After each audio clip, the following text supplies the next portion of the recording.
Hey everybody, it's Romania Black. So we're out of chapters 104 to 106 today, which is episode 15 of the audio drama. So we're just doing one episode a day of the audio drama. That's how I have it planned out.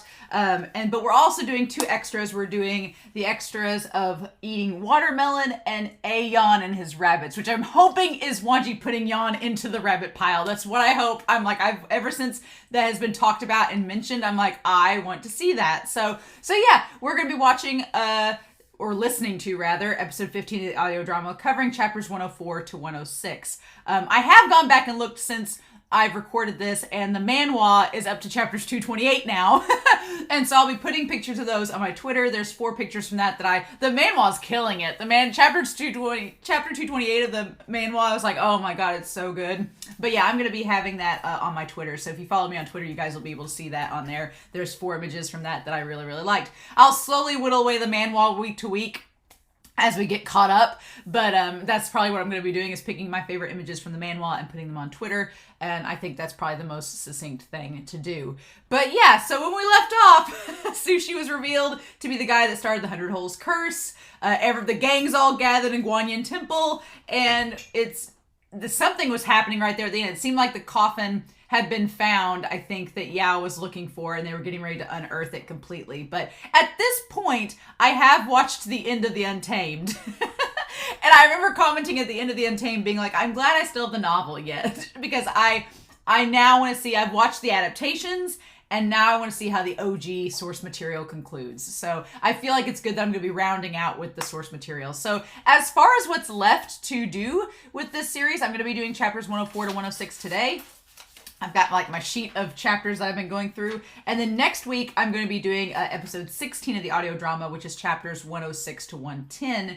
And then doing chapters 111 to 113 for episode 17. And then the final thing, we're going to round out the month of April with Modao Zushi and entering the very first week of May. That's going to be rounding us out. I'm going to be doing all the extra chapters. And I thought about this. I told Molly on YouTube this morning, I was like, the last chapters 114 to 126, as Molly pointed out, I thought it was like 117, but there's like a whole slew of extra chapters. I was like, there's not an audio drama for it. So maybe I should just like have it pulled up here and read it in real time with you all. I might do that. I don't know if I'll read it all out loud because I'll be like, because I've heard it's spicy, but it may be fun to just pull it up here, like on the side, and have me reading through it and, silently reading through and talking about it as I go. And then when we get to those moments, being like, okay, because I was like, if I can't react to the audio drama, there's not an audio drama really for it. What do I do? So I may do that. I may just have it pull up here, and I won't show you like me reading every single word because that might get boring, but just having the moments. I may read it in real time and then splice and edit it together to show you all my reactions as we go, if I have any commentary about it. So that's the plan anyway. If you guys have any thoughts about that down below, let me know as well. But that's my plan. I've still got a ways to go before I get to that point. But that's how I think I'll round out all the novel chapters. And then once we're done with Modao Zushi, we'll have a live stream to talk about it. And then we'll start Heaven's Official Blessing. So we'll just roll right into the next MXTX work. I'm pretty excited. So I got up this morning. I was like, I'm ready to read these chapters, to talk about this. We're getting into Yao things. Again, I have a feeling, because we're on chapter 104. We have like 10 chapters left of the story.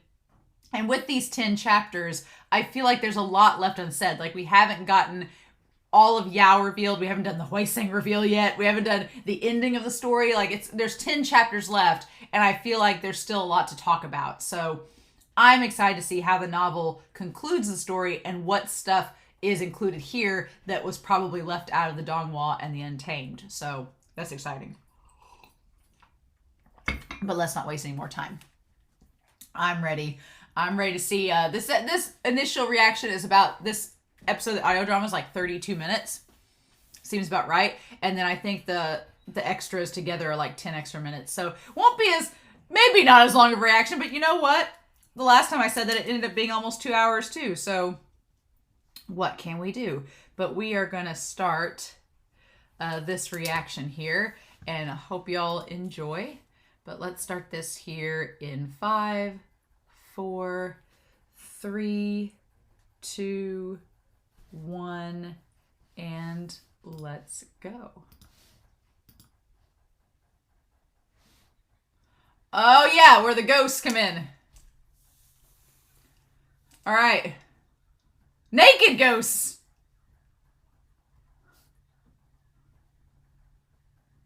Oh. Oh, Wushin broke it. Oh.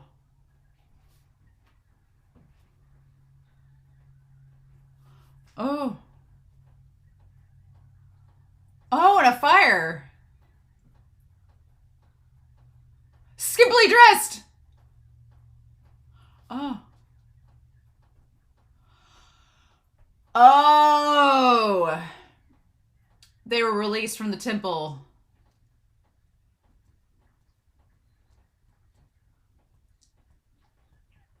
Oh no. Okay, yeah, they've all got their spirit energy back. Listen!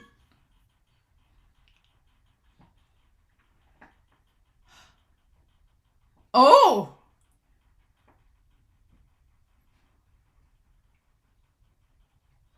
Uh-huh. Oh, they're fighting each other? What? What? Oh my gosh. Yes! What?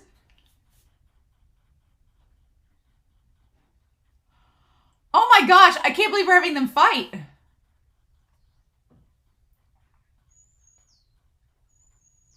Oh.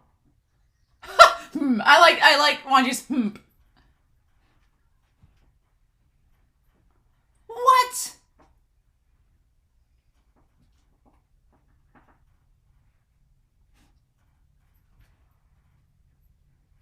Oh. Okay.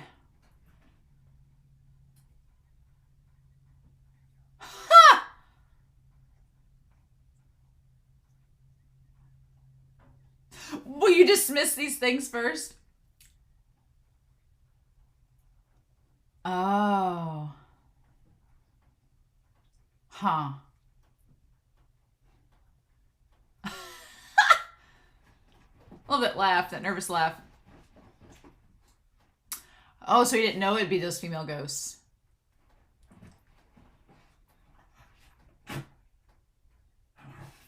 Oh. Uh-huh.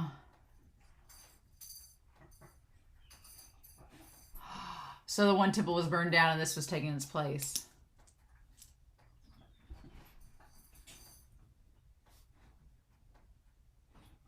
Hmm.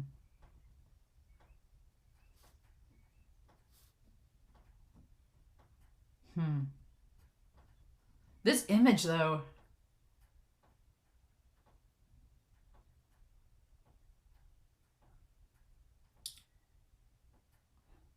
Oh. Oh, you can't be thinking of doing empathy!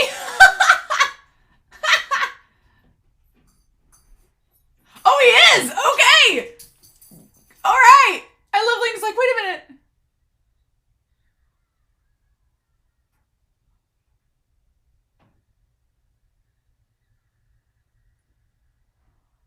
Oh.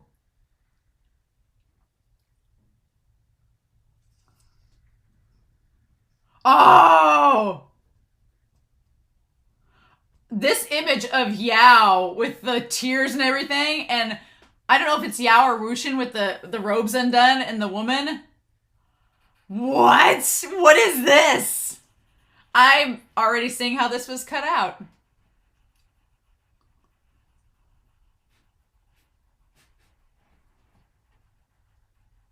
Like, that image is insanity.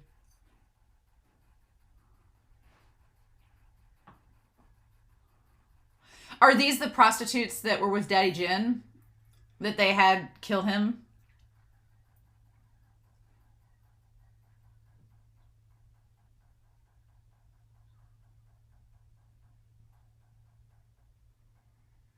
Xiao Yu.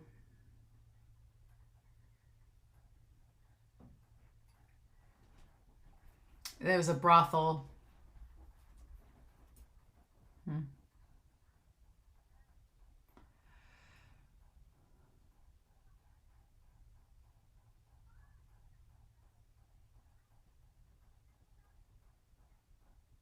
Hmm.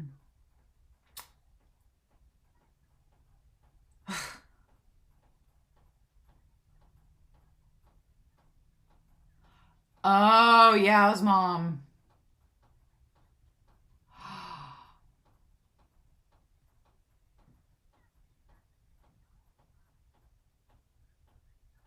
Oh.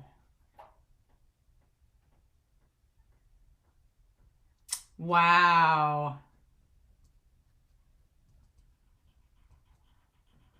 Hmm.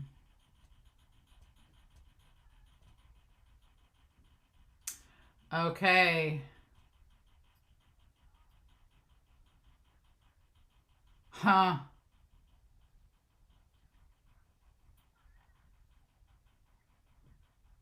Hmm. Wow.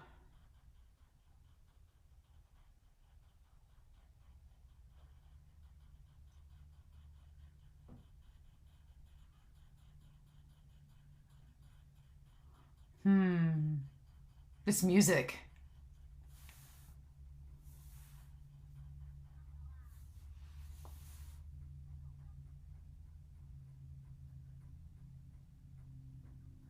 Hmm.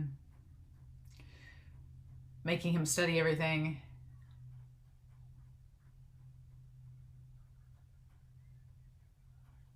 Oh. Oh my gosh.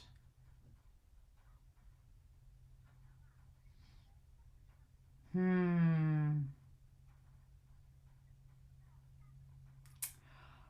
Oh my God.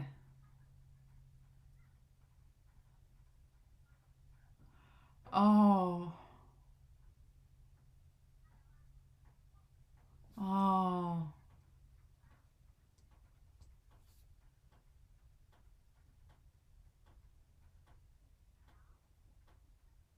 Hmm.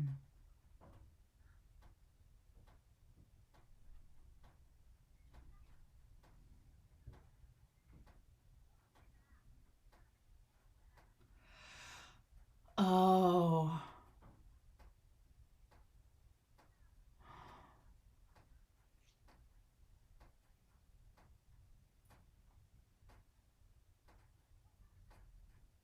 They probably made fun of him.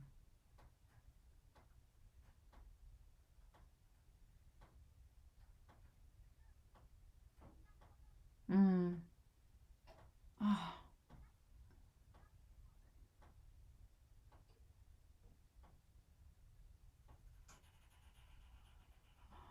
Oh.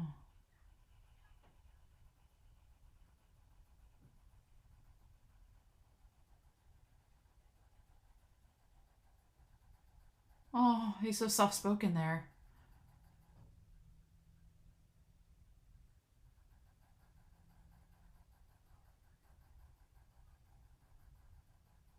Oh.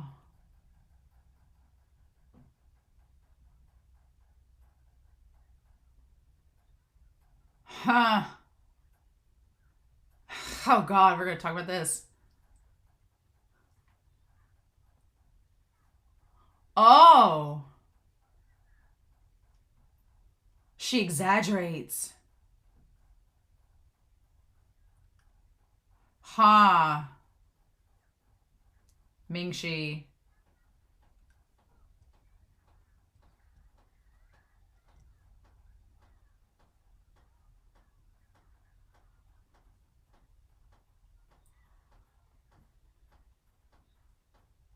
Oh.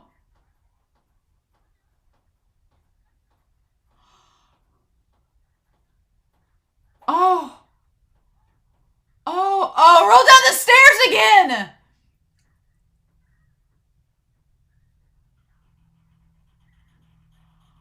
Oh my God.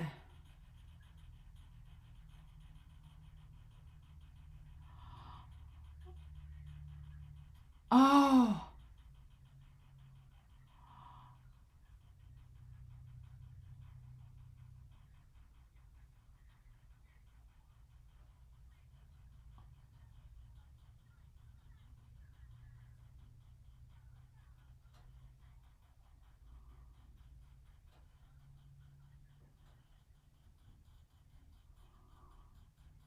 Sissy! Oh! Oh!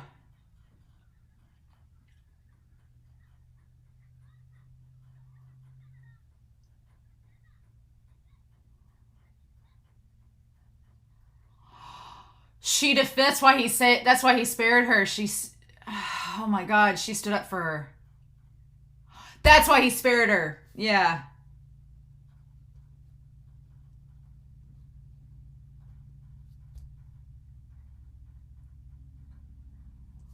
That's why he spared her, because she stood up for his mom.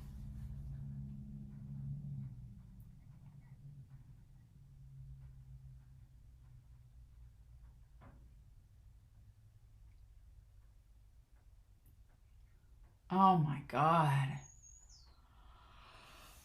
Oh.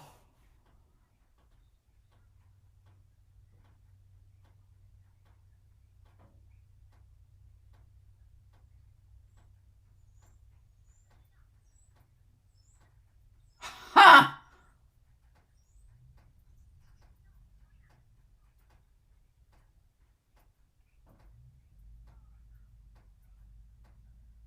Oh my gosh.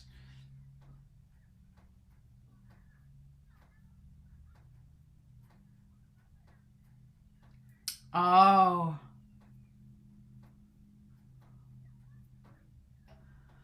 Hmm.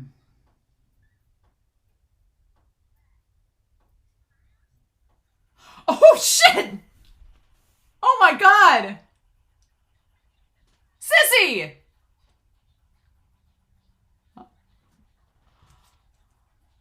Oh my God!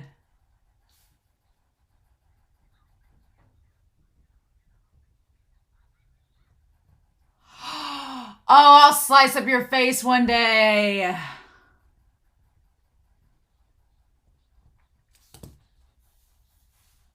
Yep.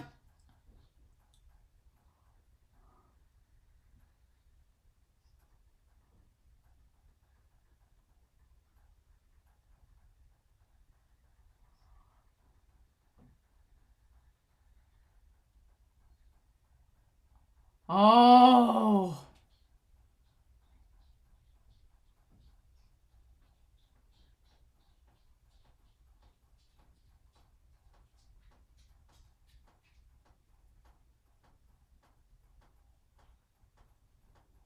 Mm-hmm.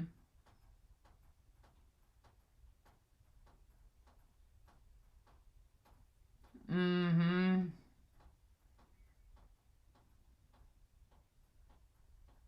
Did you start the... He didn't start the fire. Yeah.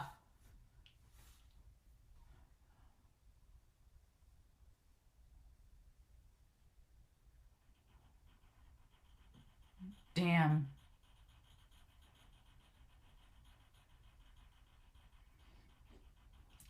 Not entirely. No, I don't think so either.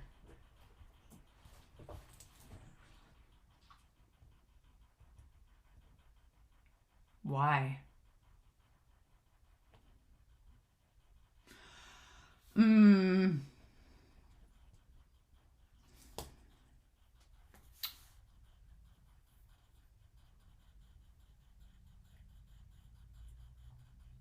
I don't know if I should believe you.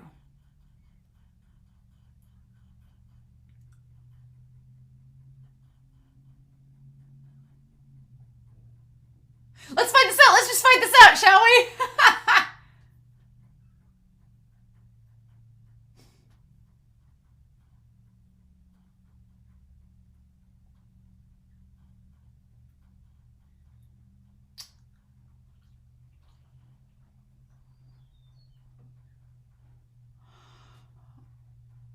Oh. Never to return again.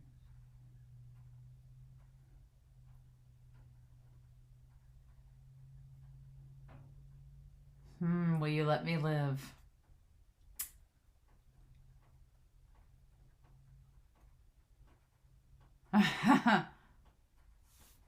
Well.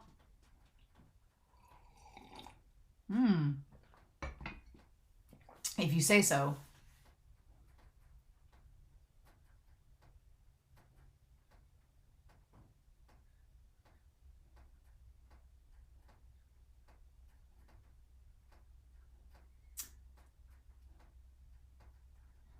Okay.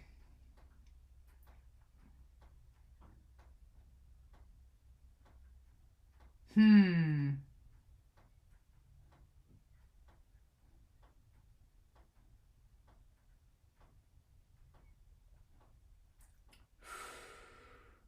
This is so hard.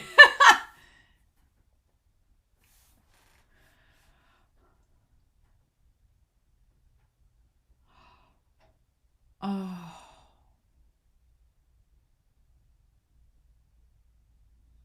Made under delusion.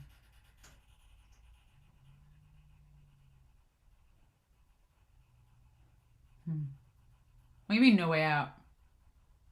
Don't talk to him.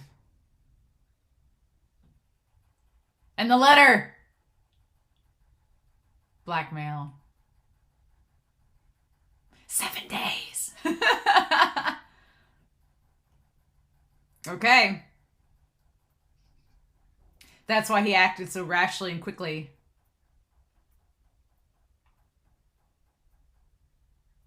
Mm-hmm.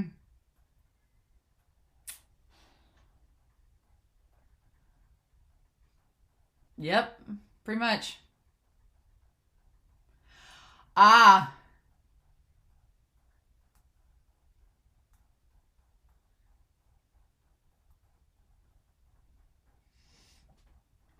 Yao's dealt with it this whole life. Uh-huh. There's no third route. Wow, the connection to the tie into Wushin.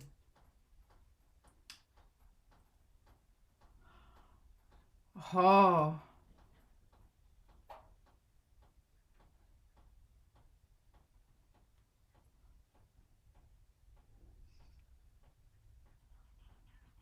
Hmm.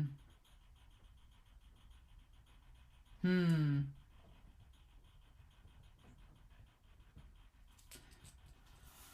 Oh.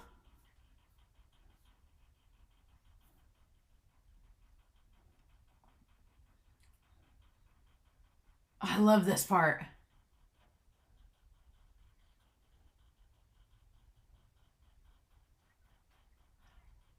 He really believed he had no other option.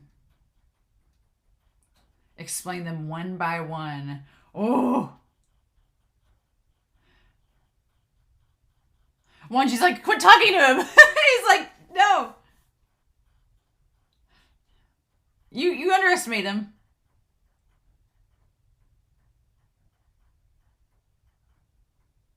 Just ask.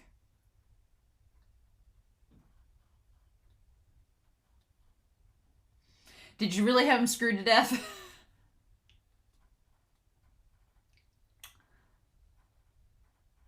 Answer at last. Ooh. Ooh. Ooh. Your sister. Your sister wife. Yes.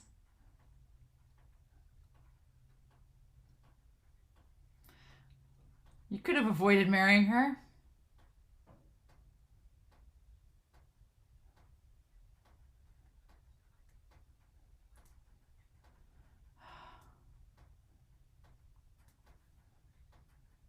Ah.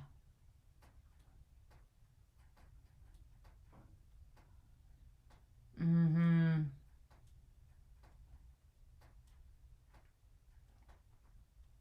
Yeah, that's why I hated Daddy Jin so much. It ruined everything that was perfect between them.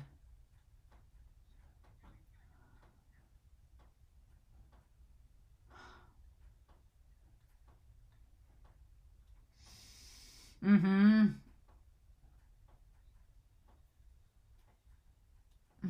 Damn, the way he says that. That good father of mine. He's the worst. Yep.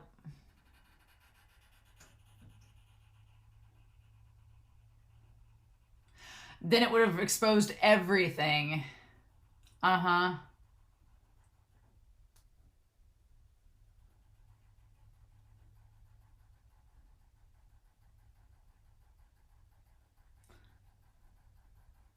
Yeah, but she was already pregnant when they got married, right?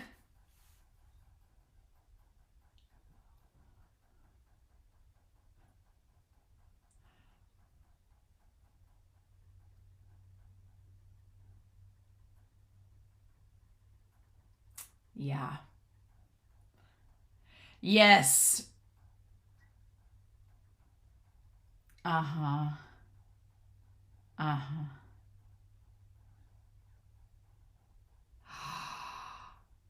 Oh.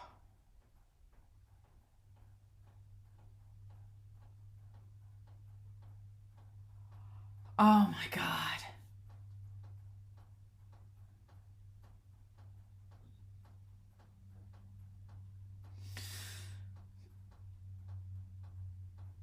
You'd believe him? Uh huh.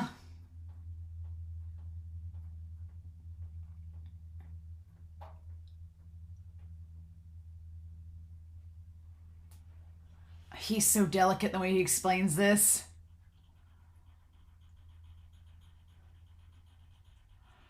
You just set it up. Don't take me for an oracle. Ooh, ooh, ooh.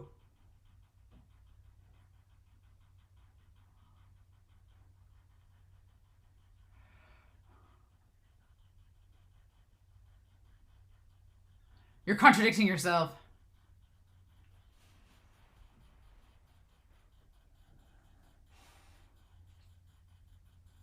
Oh. But you still set it up. You still knew that he was going to get injured.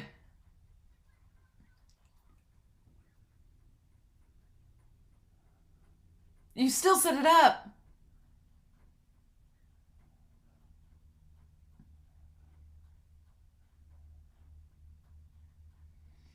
Oh shit. Oh no.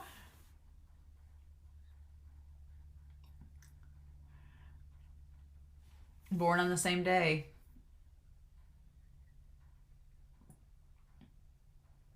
Insufferably arrogant.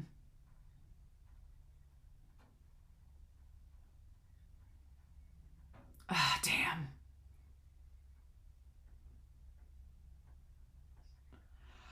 Oh my gosh, that.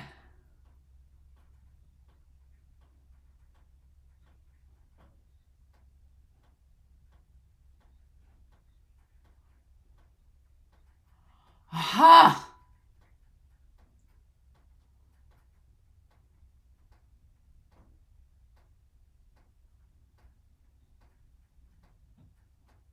For one son.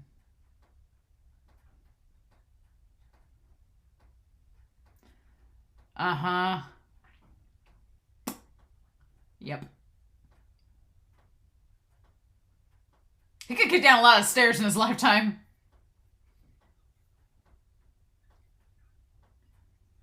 Yeah. I've killed them all.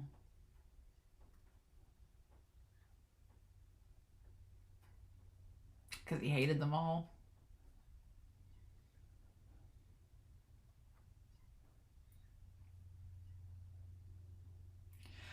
Wow, an old stallion that gets hot to trot everywhere it goes only deserves such a death, doesn't it? Oh my gosh, that line.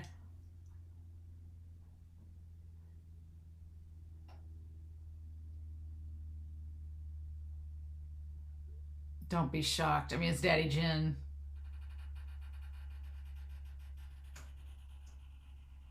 Yeah, he tried everything he could to get in his good graces.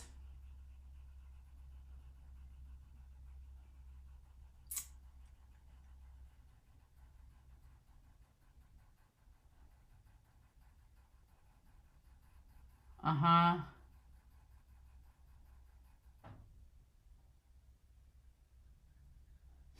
Letting him lose hope.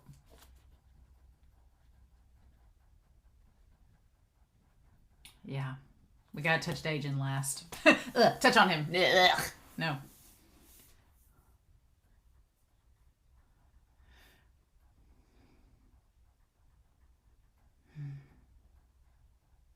Yeah.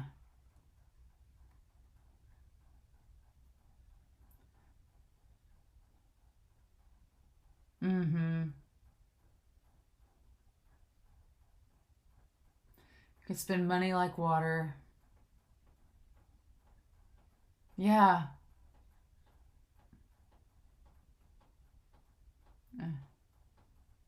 Because it was too much trouble.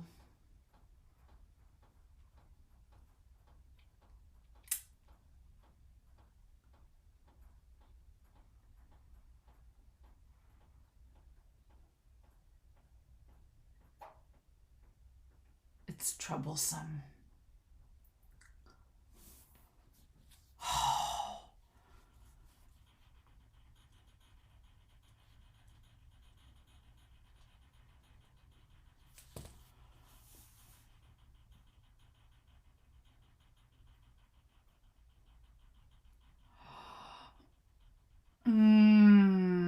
That transition.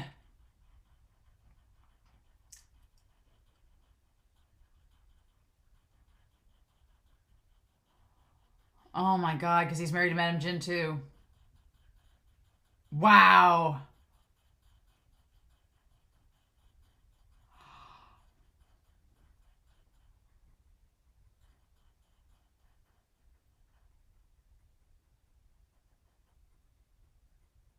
Forget about him.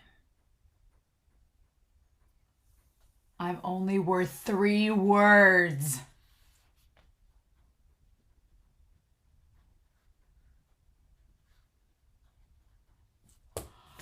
Oh my gosh!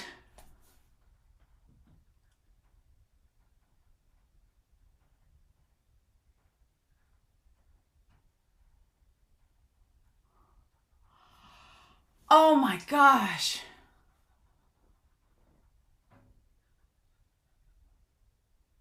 So that person there on the cover, it's Yao's mother.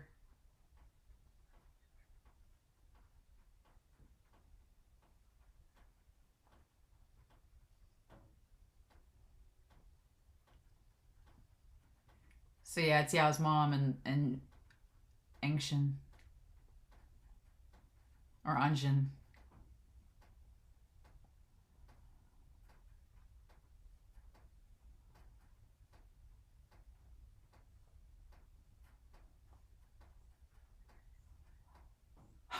Ha!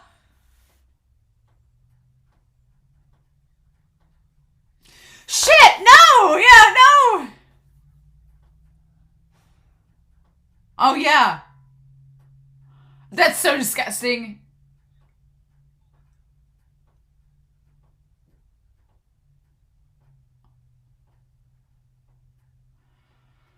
He didn't get to hold the baby!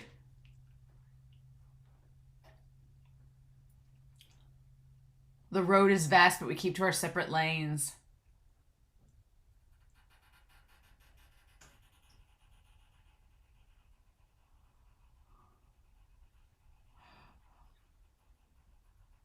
It's not the same.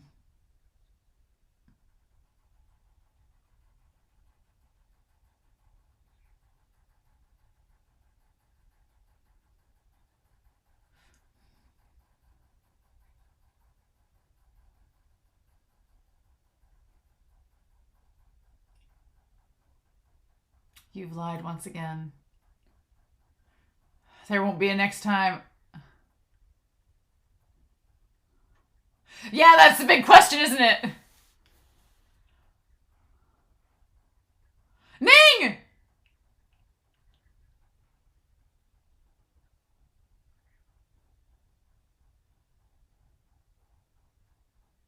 Oh, okay. And Huising's woke up. Yeah, that's right.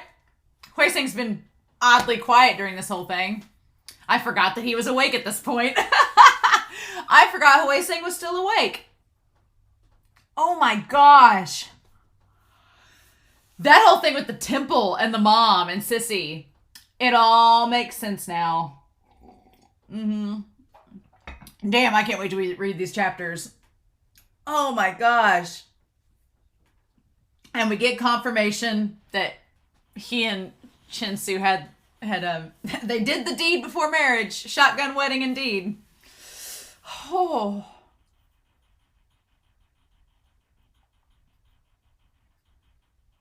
because he was afraid of losing her. And that, God, what awful luck.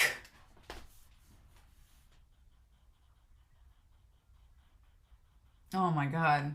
So in the image, that's ancient, right? Ancient. That's her, like, and that's Yao's mother sitting there with her robes all pulled off. Mm. Mm. God, that image of Yao is fierce. So fierce. Oh.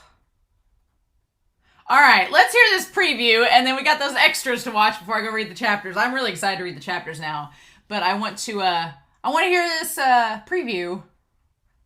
I want to hear this preview, y'all.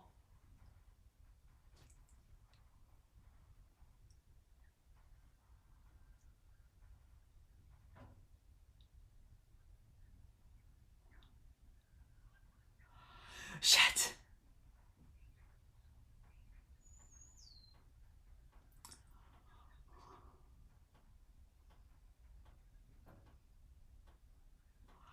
Oh! Oh, we're getting a bunch of stuff next chapter. Oh my gosh. Yes, please. Oh my gosh. We're getting all this stuff. Oh, next week's gonna be great. Next week is gonna be great. Okay. We do have two extras that we're going to be looking at. There is eating watermelons and A-Yuan and his rabbits. That's what Sweet Bean Subs recommended. So we're going to do the eating watermelons first. All right. And all right, we're going to do that. And we're going to do eating watermelons, and we're going to start that here in 3, 2, 1, and let's go.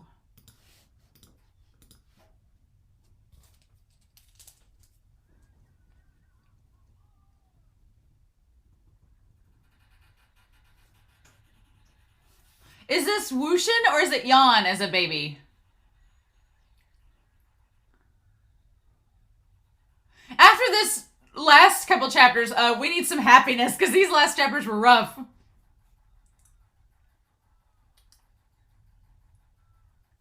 Oh, it is Wei Wuxian.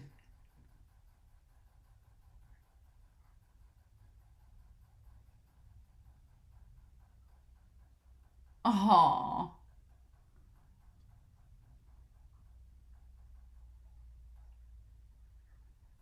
Oh.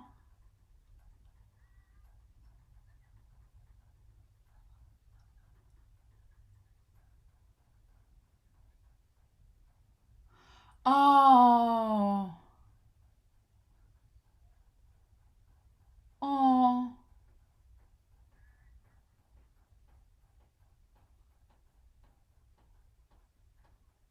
I said I'd give it to you. Oh.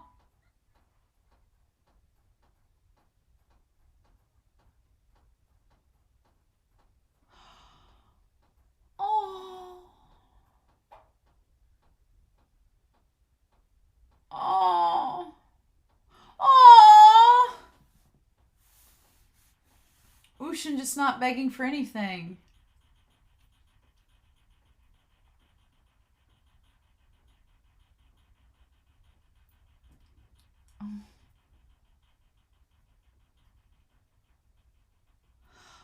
Oh.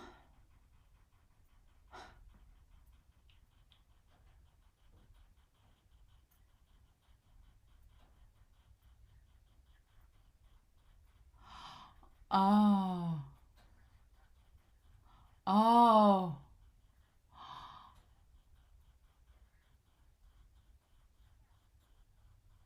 Oh.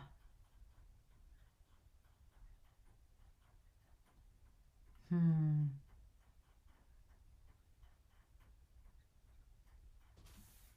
Oh. Oh.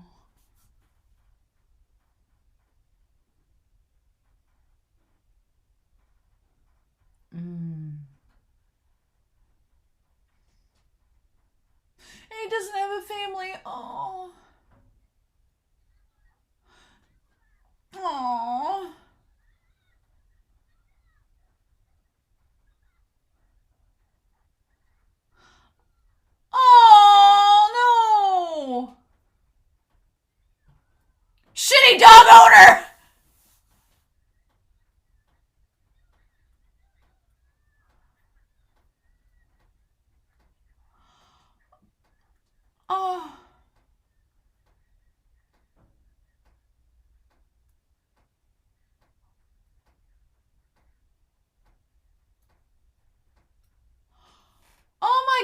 gosh. Oh my gosh. Like, the kid was bitten. What? You are a shitty dog owner. Aww.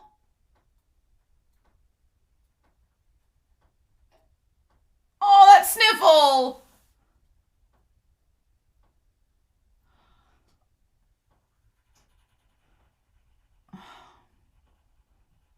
Like grabbing it off the ground.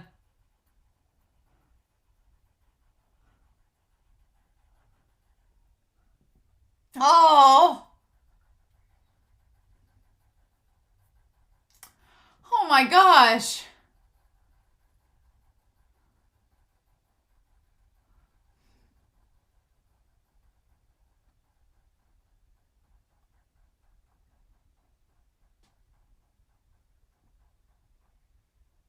Is it just the rain?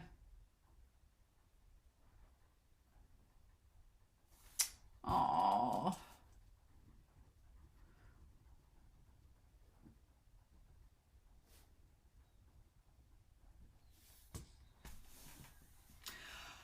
And now it's watermelon season.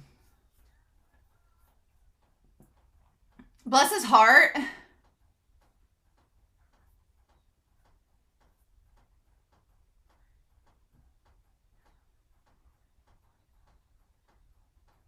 Hmm.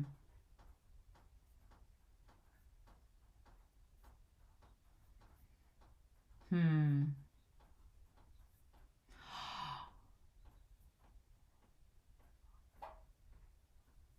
Oh.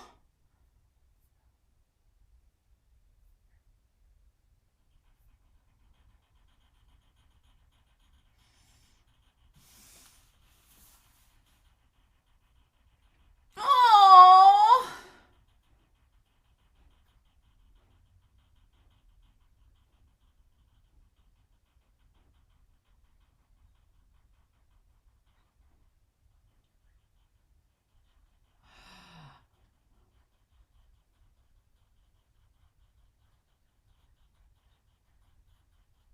He just instantly knows who he is.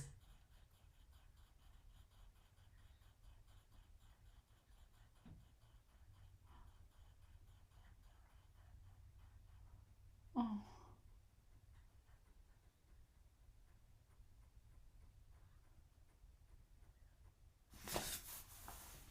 You just stop right there, Fengmian. Delicious eating sounds.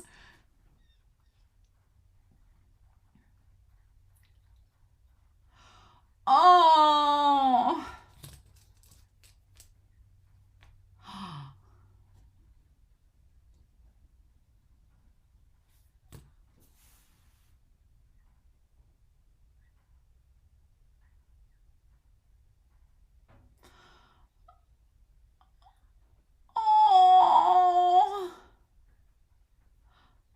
Oh.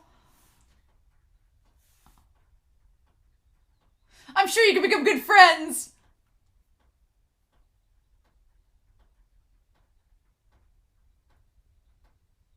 Oh. Damn. Damn.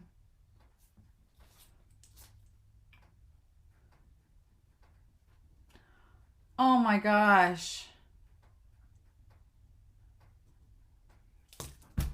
Oh, that was so sweet.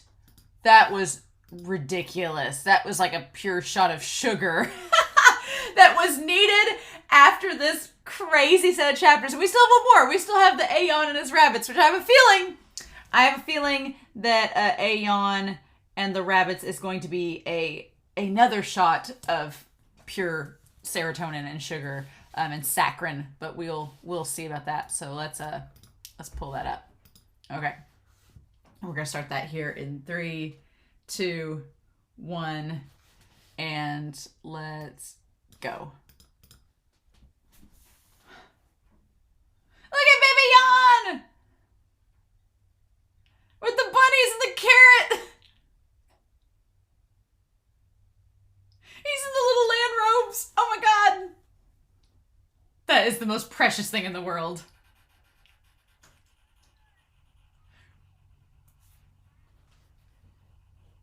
Radishes.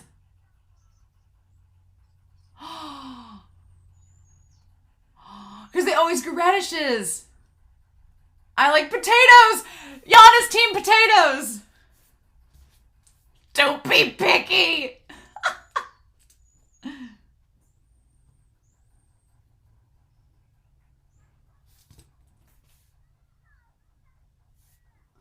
Oh. Oh, come on. No, do not even. Oh my god, that, oh! This is so freaking precious. Oh, it's a radish.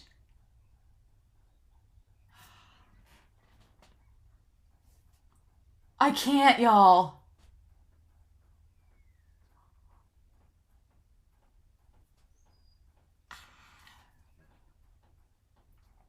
This is the most adorable thing I've ever listened to in my life.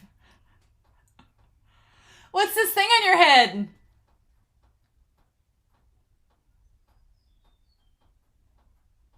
Has Wanji talked this much to anyone except Wushin? Oh.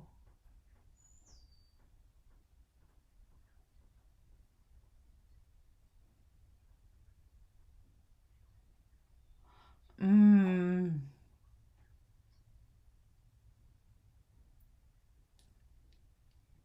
Oh.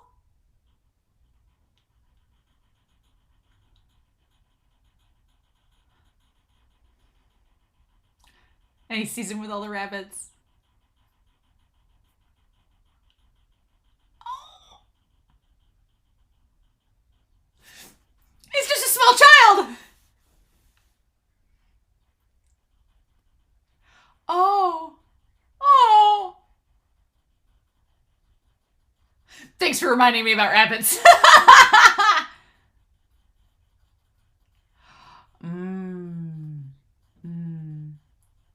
Yes. Oh. Oh. Oh. Wow.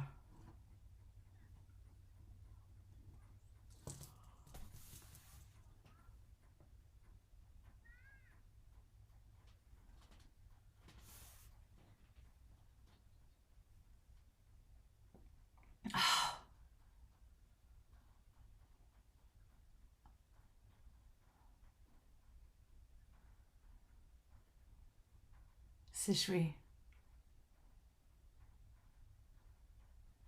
Yearning. Ah! Oh my god. Oh my god. That may be my favorite extra that I've watched so far. That's the one. that's the one. That's the one. It's over. That extra's the best one so far. The spiciness is great, but that pure like injection of sugar into my veins, it's over. Oh my gosh. So yeah. So yeah. That's amazing. Yes. And okay. I'm gonna go now and read the chapters, and then we're gonna come back and talk about them. So I'll be right back. Oh. Again, the novel is amazing. I love the novel. I love the audio drama. I love the novel. I think now that I've finished the Untamed, it's very odd because there's acting wise, there's parts of the Untamed that I love a lot. And I would say there's parts of the Untamed that I think are very perfectly adapted from the source material. And then the donghua is animated beautifully. But honestly, I think with the exception of season 3 and the Wangshin moments that the donghua actually slips in, I think the donghua may be my least favorite adaptation. I think the Untamed may be my second favorite adaptation. And then this novel, it's just the fact that the novel has all of the source material and the audio drama is able to bring it to life through these voice actors that we don't get to see in the other versions. Because yeah, there's so much that I'm realizing now, not just the spiciness with the Wangxian that's being censored from the other two adaptations, but this whole thing with Yao was so cut and censored. I was like, oh my God, like Yao's whole thing at the temple and the brothel, it explains so much about his personality. It explains so much about Yao that I'm like, oh my God, that all makes sense now. There's so much that makes much more sense about Yao's character, his decisions, and how complex he is. Because that's the thing. This episode of the audio drama and these chapters establish the Untamed makes Yao a very distinct villain. They had changed some things from the adaptation for censorship reasons that when you watch it, you're like, oh yeah, Yao's a villain. He's a terrible person. And by the end of the Untamed, his death is justified. And in the donghua, it's a little bit more ambiguous, but you get the idea that he's a villain. Here, yeah, Yao is the antagonist, but he's so complicated and complex that there's times in this chapter, in this set of chapters, that you're like, I get why he did it. And there's a few things with the 3 questions that Jishin asks him. There is one that I'm like, okay, Yao. But the others, we'll talk about this. But man, I want to address the extras first. Oh my God. Like what a boost of sugar to my system. The watermelon one. And I wonder, a lot of you have commented, especially with the Into the Dream extras, a lot of you were asking me, like, why are you watching this now? I'm going by what Sweetie and Subs tells me. They had a list online of what chapters and what extras go with each chapter, and that's all I followed. I didn't look into it. I didn't research it because I didn't want to be spoiled. So I just looked at that guide and wrote it down and went, okay, this is the extras I watch with these episodes. Okay.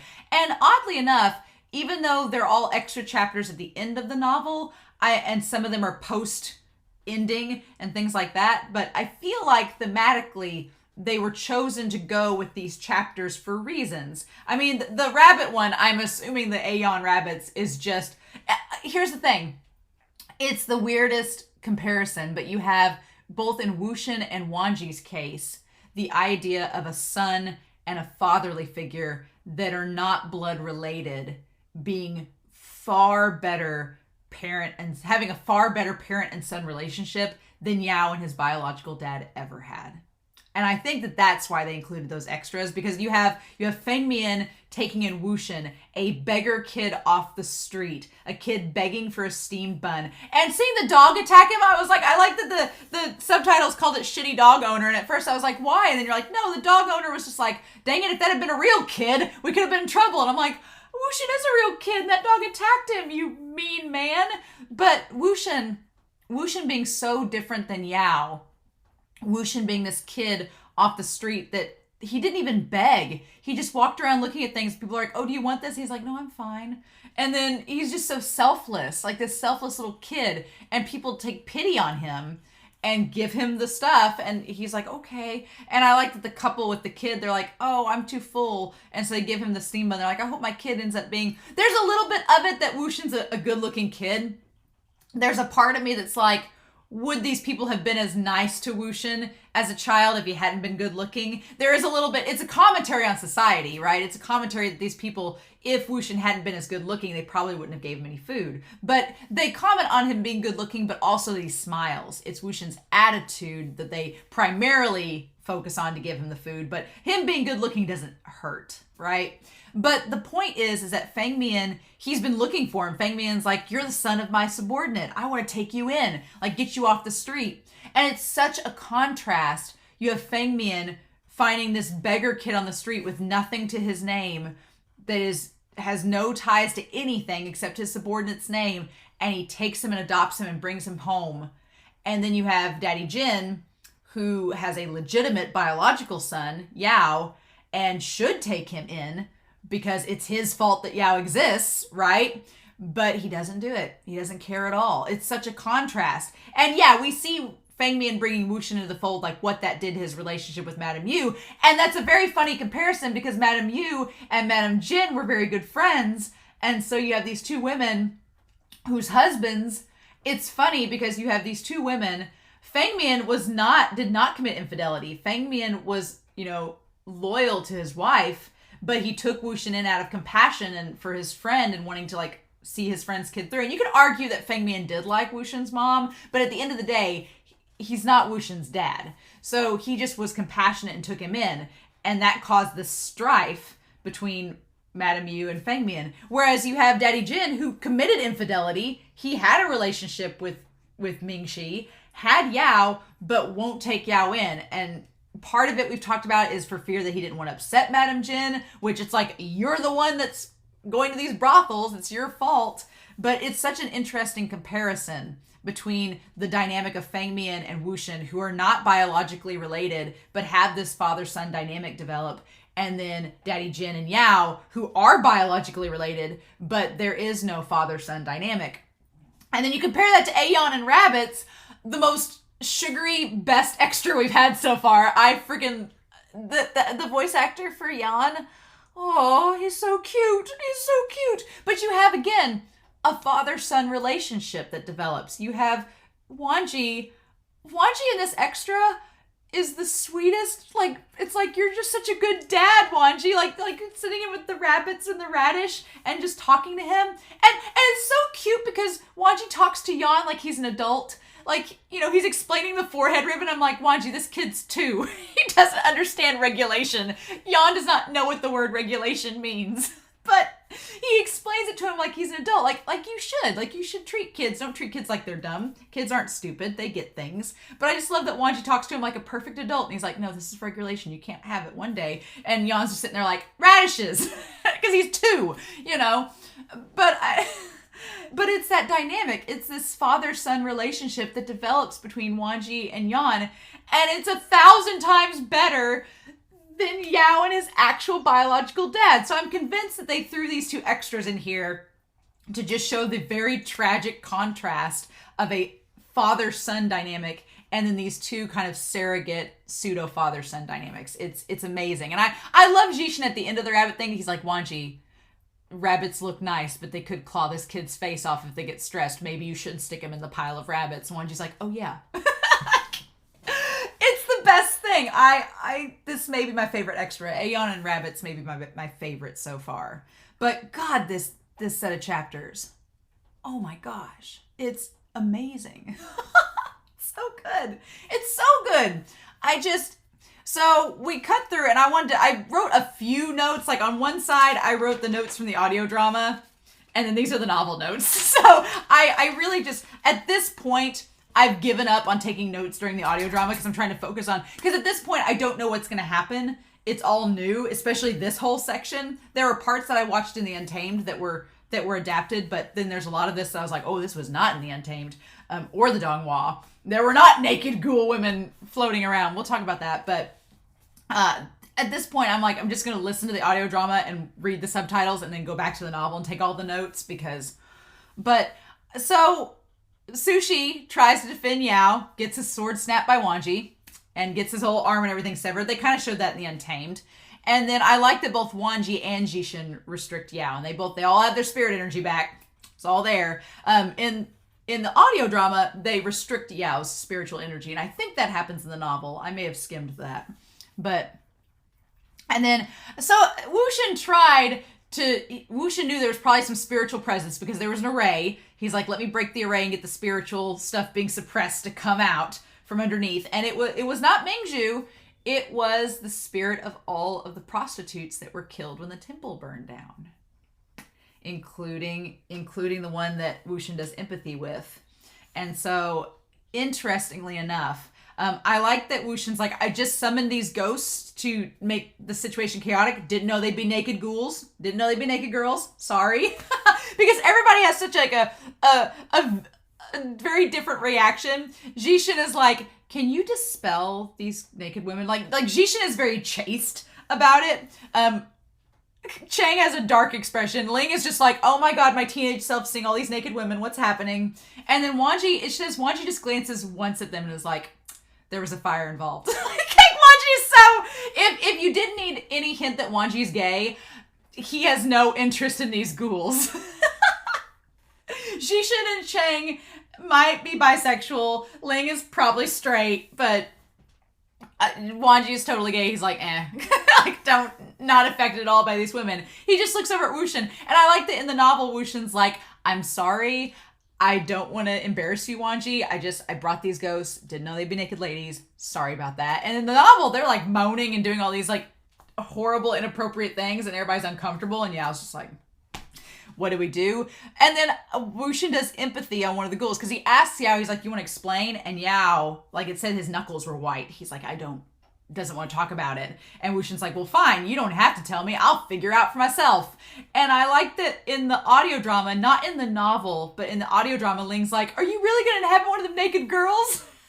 I like that the audio drama adds that little extra. It's really cute. I was like, that's fun. That's a fun thing.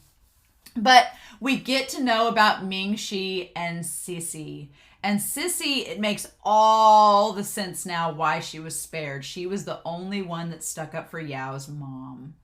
The only one. And it all makes sense now. Because in the Untamed, they never explain it. In the donghua, she's dead. They just have Bishao say everything. So it's like, I was always wondering in the Untamed, I'm like, why was she, kept back? Why was she the only one that survived?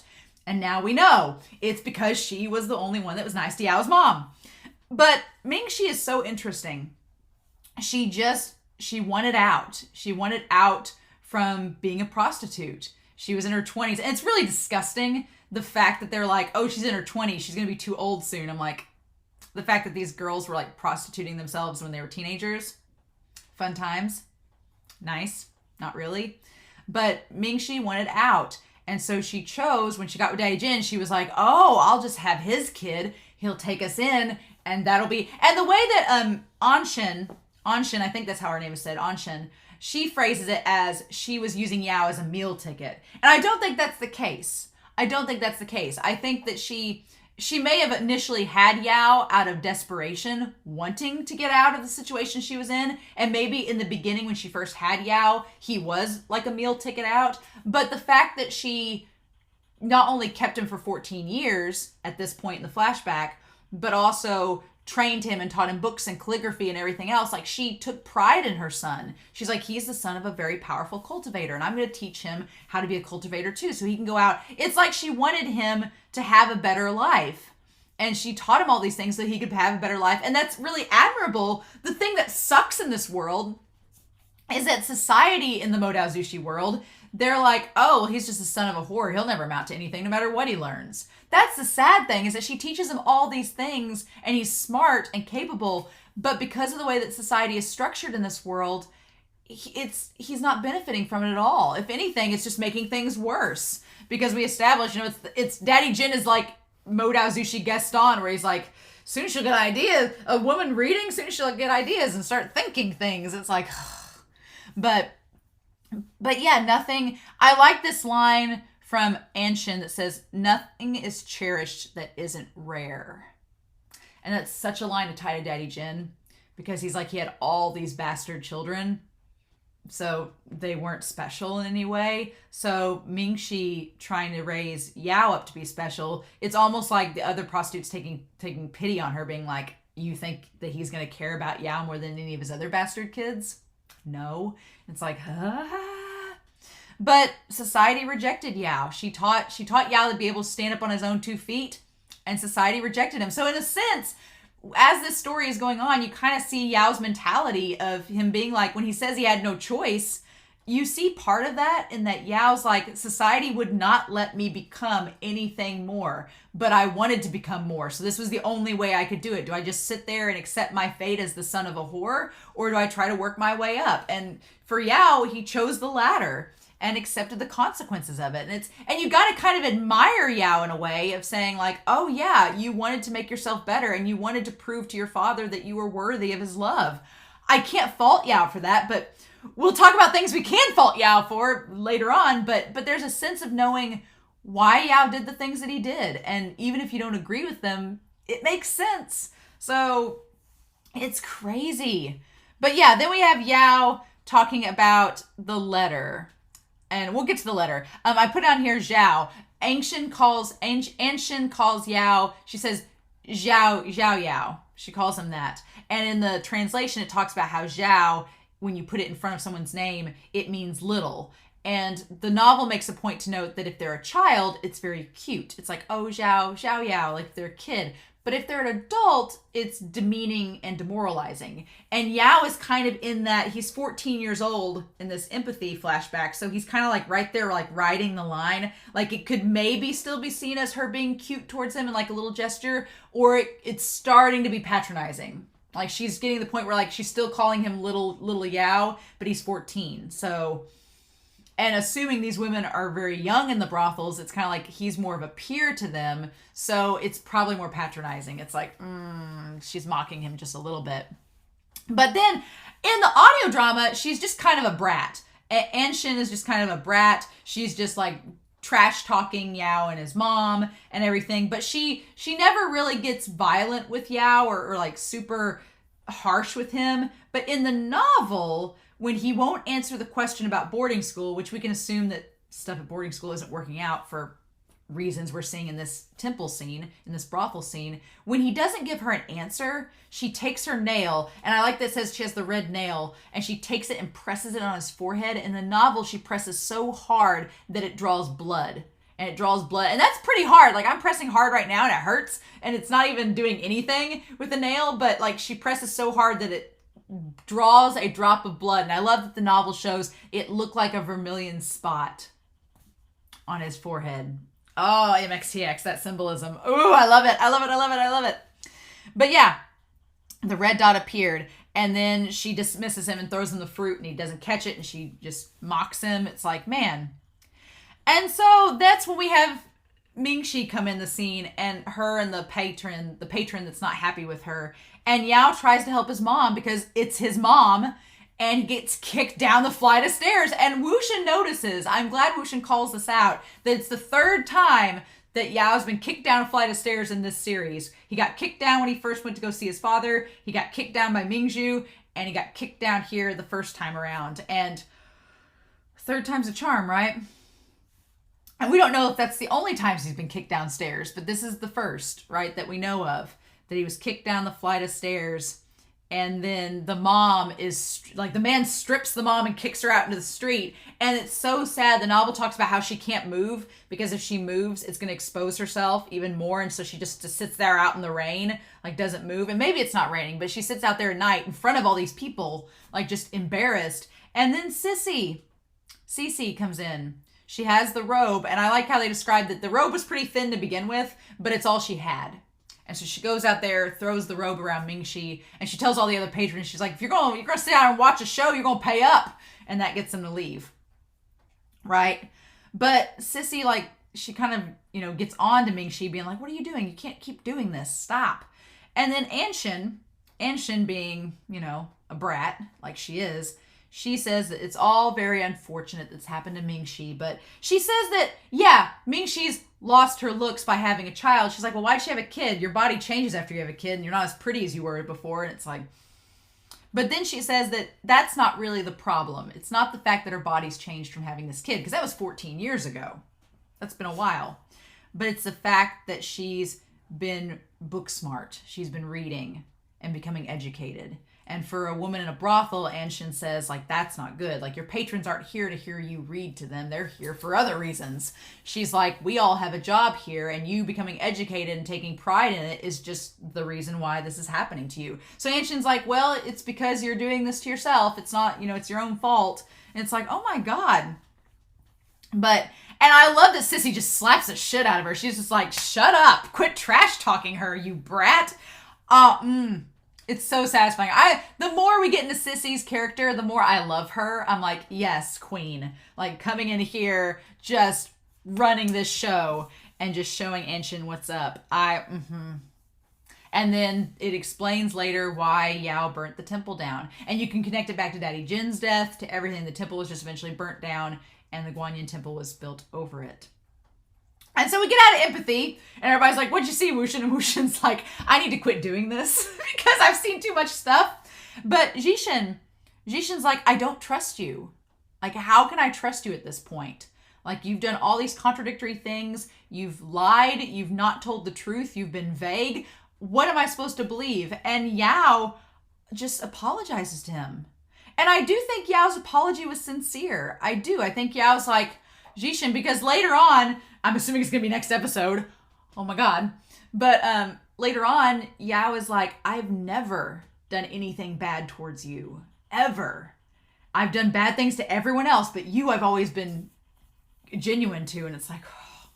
But I love that Wushin's so embarrassed for Yao that he's like, wait, let's not talk this out. Let's fight. He's like, shouldn't we be fighting? Why are we talking this out? This is the climax of the story. Isn't this supposed to be a grand battle? Why are we sitting here having a conversation? It's such a meta moment, and I love that MXTX does it, that she's like, normally in a big supernatural fantasy story, you would have this big climactic battle. And the funny thing about Unozushi is, not really. We have this big talk, like all the reveals come out. There's this big conversation about Yao, our villain. His character gets explained. Mingzhu and Ning come in at the very end of this, and so there, of course, is going to be somewhat of a battle. But at the end of it all, the climax, it's just us talking about what's happening. And I kind of love it. I'm like, all right. Makes all the sense, right? Makes all the sense. But yeah, Jishin is warned not to talk to Yao. Everybody's like, don't talk to him. Just don't let him speak. But Jishin's like, I gotta know. He's like, I've known Yao all this time. We've been friends, maybe more than that. I've gotta know. I've gotta know the reasons why. And he's right here. I might as well ask. And so Yao's like, I just want to leave. He's like, I just want to go to Japan in exile and never come back. I don't want any more part of this. And there's a part that, yeah, is pretty suspicious with that he chooses now. It's very cowardly. He's just like going to run away because he sees the writing on the wall that Wushin's back and everything's just all come to hell in a handbasket. So there's a part of me that's like, would Yao just stay in exile or would he come back? You know, that's the thing. Yao is so complicated. We could probably debate all day whether or not Yao would actually leave for Japan and never come back or not. But that's the crazy thing about Yao. You just don't know. And that's what Jishin is frustrated with. He's like, I don't know if I can trust you. And you've ruined this trust between us. And it's heartbreaking. And so then Yao brings up the letter. And I think of the ring, 7 days. He has 7 days to either turn himself in and apologize or wait for death. And for both, Yao says that there's no third route, and we'll talk about that. But Yao's like, well, what was I to do?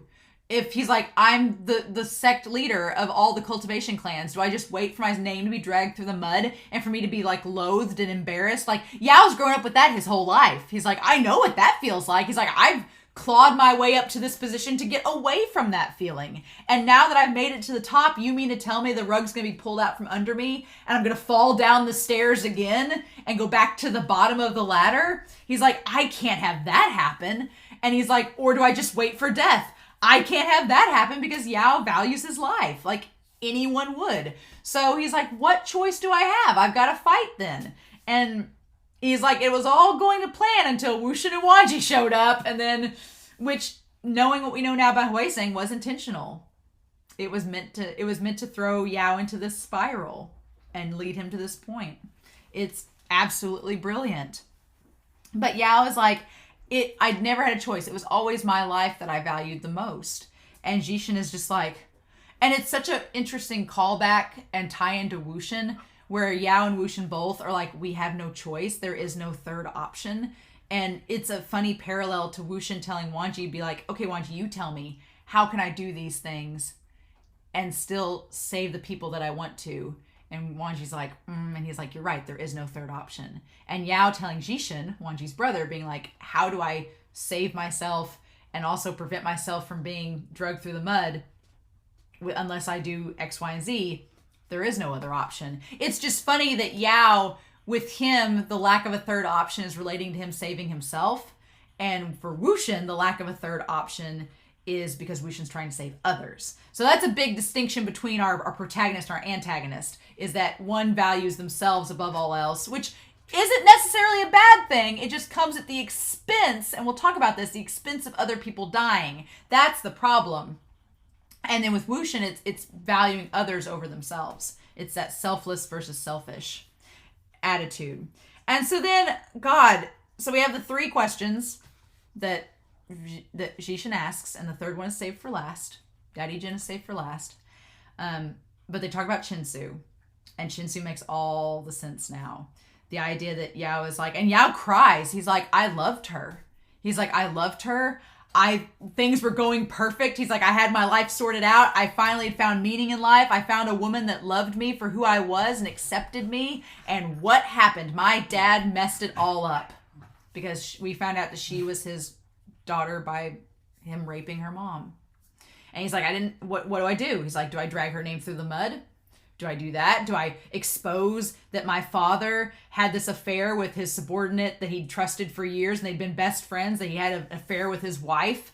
And do I expose... Because he makes the point, he's like, she came to me to tell me his info. She didn't go to Daddy Jin. She came to me to expose all this and my wife to expose it all. Because she knew what would happen if she had told Daddy Jin. So he's like, if I expose this, then whatever that woman had feared is going to happen. So he's like, what do I do? And then Jishin's like, well...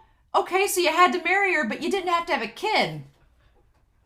And that's when it all comes out that, no, we conceived Song before we got married. He's like, we had sex before she came and told me the truth. So then you have Yao thinking, shit, I had sex with my sister. We have a kid on the way now that is the result of incest. It's like Yao went from having a perfect future to it all crashing down around him. And it's like, he's like, what do I do? It's like, what? And you can make the argument, definitely, that Yao did not have to kill his child. You can make that argument that he didn't have to kill Song. That, yeah, it was going to be rough for him, but he didn't have to kill him. But he did. At the end of the day, he thought that what he was doing was going to spare Chinsu from suffering and spare his son from suffering. And you can argue that may not have been the case or that was the wrong decision to make, but you get why Yao did it. Like, his actions make sense. And I like that Jishin's like, I can't say anything to that. So he's just like, okay. So there's that. And I love this idea of, it's on page 823 where he talks about marriage. He's like, I don't know what I should be more disgusted by.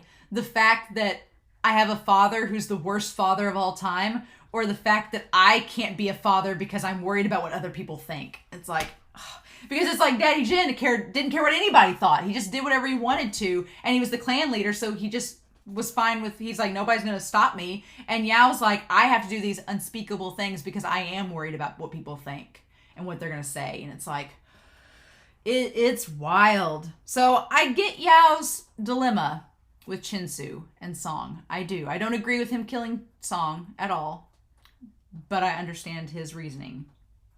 But the thing with Zixuan is the part that I'm like, and I get Daddy Jin at the end. I get Daddy Jin. I get that point there. But the thing with Zixuan, that's the one thing that I'm like, oh, Yao, no, that's where you did mess up. That is where you did make a very big mistake. Because his excuse, they're like, did you kill Zixuan intentionally? And Ling and everybody's like, and Yao's like, no. But Yao says, he's like, no, I did meet up with Zixuan, and I did send him to the path where Zixun was meeting Wuxin, but how was I to know that Wuxin was going to kill him? I'm like, that's a weak excuse. That is a very weak excuse. And I think that everybody calls him out on it. Like, no, you did make a mistake there. Even Chang and everybody's like, no, you did do bad. Because it's like, Yao knew that Zixun and Wuxin were going to have an altercation. He knew that Zixun was going to try to kill Wuxin, and that Wuxin was probably going to fight back. And you could say that you didn't know, but it's like there's a burning building and you have a box and you're like, well, I'm going to throw this box into the burning building. I don't know if it's going to burn up or not, but we're just going to throw it in and see what happens. It's like that, right? He told Zixuan like what was going on, being like, who knows what'll happen? You'll probably be fine. But it's like, you can't. That is the one thing, and Wuxin calls him out on it. He's like, you can't have just sent Zixuan over there thinking nothing would have possibly happened. Like, you are guilty, and I do agree that I think Yao is guilty with that he did know what Zixuan was getting into. He was just going to let it all go to fate, and it's like, if he didn't want Zixuan to die, he could have not said anything about that. And he tries. I like that we have this thing where Yao's like, I didn't know the results that would happen. I like that Hui Sang holds Ling back.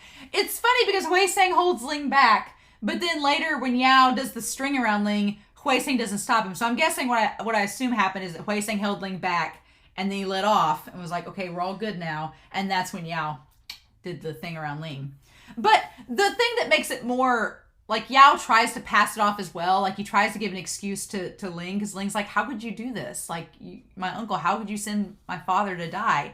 And Yao tries to make this comparison, and it is tragic. He makes a comparison. He's like, well, look at me versus your father. Your father got to have a loving relationship with his wife, Yanli, and have you, and have the world at the palm of his hand. Meanwhile, I had to, like, suffer through a relationship with my wife whom I loved, but found out we were siblings, and we had a kid out of incest, and I eventually had to kill that kid. It's like, and on the one hand, yes, Yao and Zixuan's relationship and their marriages and their children are on totally different, they're polar opposite ends of the spectrum. And I feel sorry for Yao and his position with Chinsu and Song. But the thing of it is, with the timeline, he says this to Ling like they had their kids at the same time. He says this to Ling like this happened all in the same year. But it didn't, right? There is some time difference there. And Zixuan, he was jealous of what Zixuan had, but I'm pretty sure at the timeline that Yao was not engaged or married to Chinsu at the same time that this was going on. So in hindsight, it's like, yeah, you may have been jealous of Zixuan and what he had, but you didn't even have that yet, or you didn't even know about the marriage or that information yet. So he's grasping a few straws there. He's connecting some things that at the time may not have been connected, right? So the second question, I'm like, no, Yao, you are at fault with that one. I can understand the first question, how Yao feels justified. But the second one, I'm like, no, you threw a box into a fire and just hoped it wouldn't burn up. And then tried to make an excuse about it. I'm like, I don't follow that one. But then the real issue is with his views of Zixuan and Daddy Jin. And that ties back to the last question. And I like that Wushin kind of parallels what he told Ning. He's like, of all people to kill, you could have killed anybody, just not Zixuan. And he tells Yao that. He's like, you could have killed anybody, but not Zixuan. And Yao's like, I love that line, as you've seen, I've killed them all. He's like, there's no discrimination. I killed every single one of them equally. It's like, oof. Oof. And then that leads us to the line about his dad being the old stallion. I like that Jishin is such a conservative, like old school, like revealing like the ankle in the dress. It's like, oh my gosh, he's just like so scandalized by Yao's words, because Yao's like, he's like an old stallion in rut. Don't you think he deserved that fate? And Jishin's like, such crass language. And Yao's like, he says, Yao. Like it's the one time he's been calling him like second brother, or he's been calling him by his distinguished title, but the moment that Yao says something scandalizing, he's like, Yao, like how, like, watch your tongue. And Yao's like, dude. Like, and here's the thing too. He points out, he's like, my father, he's like, he had Zixuan, he did all these things. He's like, it's not what Zixuan was, it's not what Zixun was. He brings up Mo Jianyu, which honestly, I think the reason they took in Mo Jianyu is because Mo Jianyu's mom wasn't book smart. She didn't cause a fuss. Because it ties back to him telling, and I love how in the audio drama, Yao and Daddy Jin's words are said simultaneously at the same time. It's like Yao's remembering perfectly, like he's saved this moment in his memory all these years as like a driving catalyst of force. But he says that it would be too much trouble. It'd be too much trouble to take in Yao's mother. She would have too many demands and unrealistic thoughts because she's book smart, and that she would make a fuss. And he's like, I don't want to deal with her and my wife. With Mo Jianyu, his mom stayed out of it, and Mo Jianyu was there a couple of years and he kicked him out, and it wasn't a big deal. But yeah, Daddy Jin's like, it's just too much trouble. And Jishin has no answer because he can't relate at all. So he's like, what can I say to that? He's like, I don't know. And Yao says that the only thing that he was worth in his father's eyes were 3 words. Oh, forget it. And I do understand Yao's anger there, because it's like Yao says he spent his whole life trying to get his father's approval and to help, be the person that his mother set him up to be. His mother wanted him to have a good life and to go to his father and be respected and be accepted into the clan, to have a better life. And you can argue whether or not she wanted anything for herself. We don't know. But at the end of the day, Yao did all of these things, and his father never saw him as anything. He was just like, I'll forget it. It's hard. It's hard, y'all. It is cruel. It is so cruel. And And I don't, the middle question is the one that I'm like, no, Yao, you messed up with Zishuan. That was a mistake. But with Chinsu and Daddy Jin, I don't agree with parts of them, obviously, but I do see where he's coming from and why he would feel justified. It's oof. And so Yao, Jishin has no answers for him. He's like, I just don't know what to believe anymore. And Yao's like, to seek pity after all the bad things I've done, that's the kind of person I am. He's like, yep, to ask, it's better to ask for forgiveness than to seek permission. It's oof. And Jishin is just like, what do I do with this? I don't know what's true anymore, what to believe. And that's the thing. With Yao, you don't fully know. I mean, the stuff that we see through empathy helps us to connect the dots and to establish some things. But other than that, we don't really know what to believe. And that's the point. Wushin's like, we don't know what to believe with Yao. And Jishin kind of makes that conclusion too. Like, what's true and what's not true? We don't know. And so it's interesting, right? And then Yao, as he's teary-eyed, he grabs a hold of Ling. And again, why Hui Sing didn't stop him, I guess he just backed off and then it happened. But Yao's like, I need to get out of here. And again, you all aren't letting me leave, so I have no choice but to fight my way out. And so if I have to use Ling to do it, because Chang's like, oh, take me instead. And Yao's like, no, you're going to stop me. You're going to hold me up. I'm going to take Ling. He's like, I don't want to have to do this, but y'all won't let me go about my business in exile. So here we are. And that's right when Ning and Mingzhu show up on page 825 to 826. And that's where we leave off. So chapter 106 isn't over. I'm going to be doing chapters 106 to 110 next week. Oh my God. Insanity. Absolute insanity. That's what this is. Oh my God. It's great. These chapters were, I love that we got finally some Yao backstory. I really love that. It's what I've been waiting on to get the full scope with Yao, because everybody, ever since I started reading the novel and was talking about making comparisons with Yao in the donghua and the novel, and now with the Untamed, a lot of you have been saying, you're like, just wait till the novel, because Yao gets explained in much more detail. And I was like, okay. And now we're getting it, and it's really, really good. I'm like, all right, answers my questions.